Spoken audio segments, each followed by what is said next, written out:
ជំរាបសួរលោកគ្រូអ្នកគ្រូថ្ងៃនេះខ្ញុំមកធ្វើការបង្ហាញនៅរបៀប scan ទៅលើករណី MUA អញ្ចឹងខ្ញុំមានពុម្ព demo មួយនេះគឺជា MUA 3គ្រាប់អញ្ចឹងដំបូងគ្រូត្រូវបង្កើតឈ្មោះអ្នកជំងឺលោកគ្រូអ្នកគ្រូអាចចុច add លើអ្នកជំងឺថ្មីក៏បានឬក៏អ្នកជំងឺចាស់ដែលគាត់មានស្រាប់អាច search ទៅឧទាហរណ៍នេះខ្ញុំបង្កើត patient ថ្មីចុច add patient បាទអញ្ចឹងកន្លែងនេះខ្ញុំ skip add បន្ទាប់មកចុច new case នៅកន្លែងនេះតមកលោកគ្រូអ្នកគ្រូជ្រើសរើសយក implant next step select ទៅតាមក្របថ្មិញ MUA ផលលោកគ្រូអ្នកគ្រូឥឡូវខ្ញុំ select យក3ហ្នឹងជាករណីដូចគ្នាអញ្ចឹងដើម្បី select ច្រើនក្របខ្ញុំចុច control ឲ្យជាប់អញ្ចឹង select ថ្មិញលេខ24 26និង27អញ្ចឹងខ្ញុំប្រឡែងដៃមកខ្ញុំឲ្យ select ព័ត៌មានអ្នកជំងឺបានហើយខ្ញុំយក layer ground ហើយខ្ញុំចុច add ព័ត៌មានកន្លែងនេះ select ងាយៗបានហើយចុចពាក្យ scan អញ្ចឹងយើងចូលដល់កន្លែង scan នេះគឺជា step scan របស់យើងគឺមាន upper lower occlusion ហើយនិង scan body step ដំបូងគឺ upper អញ្ចឹងធ្វើការ scan បញ្ជាក់លើគ្រូអ្នកគ្រូអញ្ចឹង flow ដំបូងនៃការ scan សូម scan ពីលើ អាសិនតបមកចាំយើងទាញយកខាងក្នុងឬក៏ខាងក្រៅតែចំពោះក្នុងករណី MUA លោកគ្រូអ្នកគ្រូអត់ចាំបាច់ដោះ MUA cap នឹងទេដើម្បីយក hole អត់ចាំបាច់ទេគឺយើង scan យកទាំង cap អញ្ចឹងខ្ញុំចាប់ផ្ដើម scan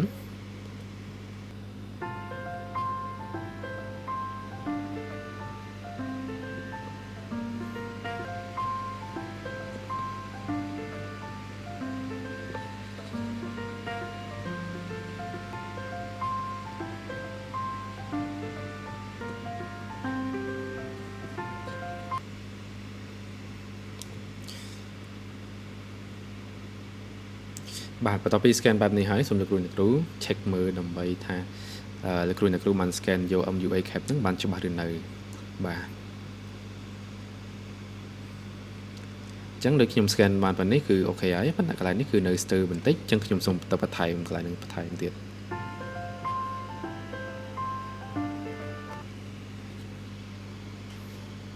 បាទប៉ុណ្ណឹងគឺរួចរាល់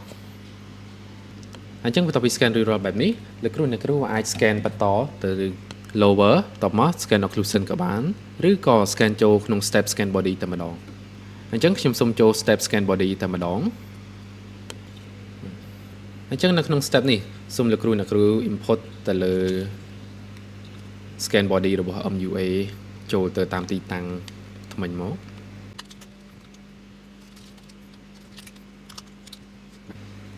អញ្ចឹងរបៀបដាក់ទៅលើ scan body សូមលោកគ្រូអ្នកគ្រូដាក់បែបនេះទម្រង់បែបនេះមានន័យថាដាក់វាឲ្យ up scan body cap នេះមកវានេះបើកចេញមកក្រៅបែបនេះបាទបន្ទាប់មកលោកគ្រូអ្នកគ្រូ fix screw ទៅ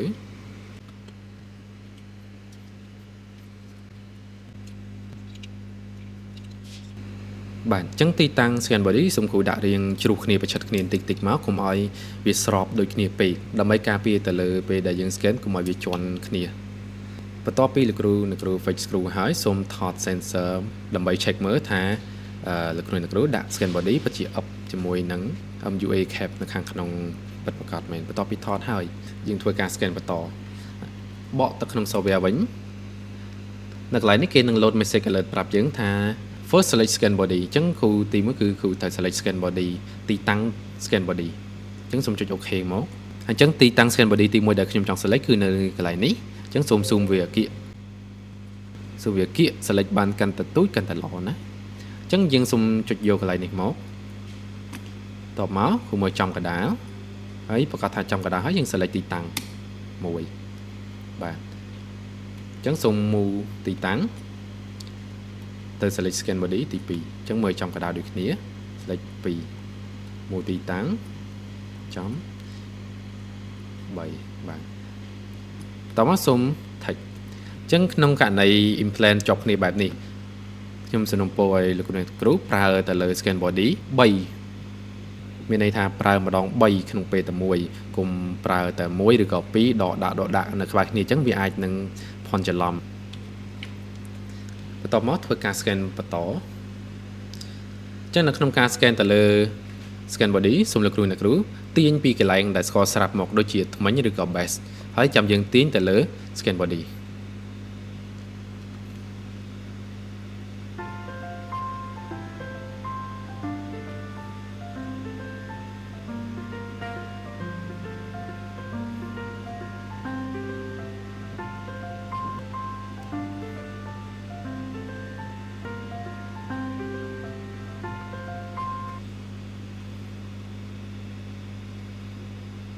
បានប៉ុណ្នេះចាត់ទុកថារួចរាល់អញ្ចឹងអ្វីដែលសំខាន់ទៅលើ scan body ដែលលោកគ្រូអ្នកគ្រូចាំបាច់ត្រូវការ scan ឲ្យច្បាស់បំផុតគឺកែងកលៈ hex របស់វានេះខាងក្រោយហើយនិងខាងមុខឲ្យឃើញច្បាស់បែបនេះមកបន្ទាប់ពី scan ហើយសូមគ្រូចុច lock scan body បើក្នុងករណីគ្រូ scan ខុសគ្រូអាចលុបទៅលើ current scan body នេះបានឬក៏ reset វាមក scan សារដើមមកវិញណាបាទអញ្ចឹង step scan implant គឺមានតែប៉ុណ្្នឹងទេសូមគ្រូបកទៅ scan អង្តាកនេះហើយនិង occlusion បាទអញ្ចឹងខ្ញុំទៅ step បន្ទាប់គឺ step scan lower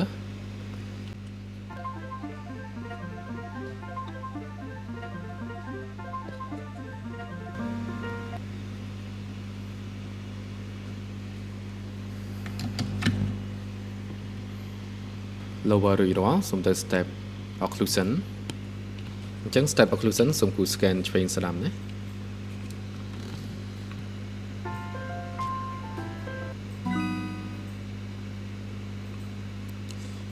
អញ្ចឹងនៅក្នុង step occlusion សូមគូ scan បាន4ថ្មិញយ៉ាងតិចមកដើម្បី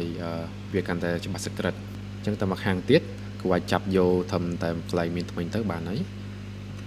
គួរចុច next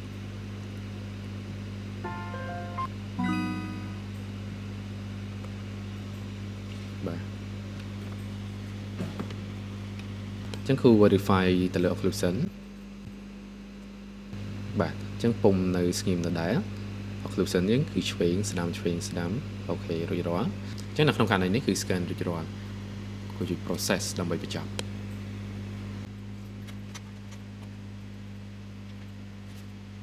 process រួចរាល់លោកគ្រូអ្នកគ្រូអាច check up មើលបានតបមកចុច save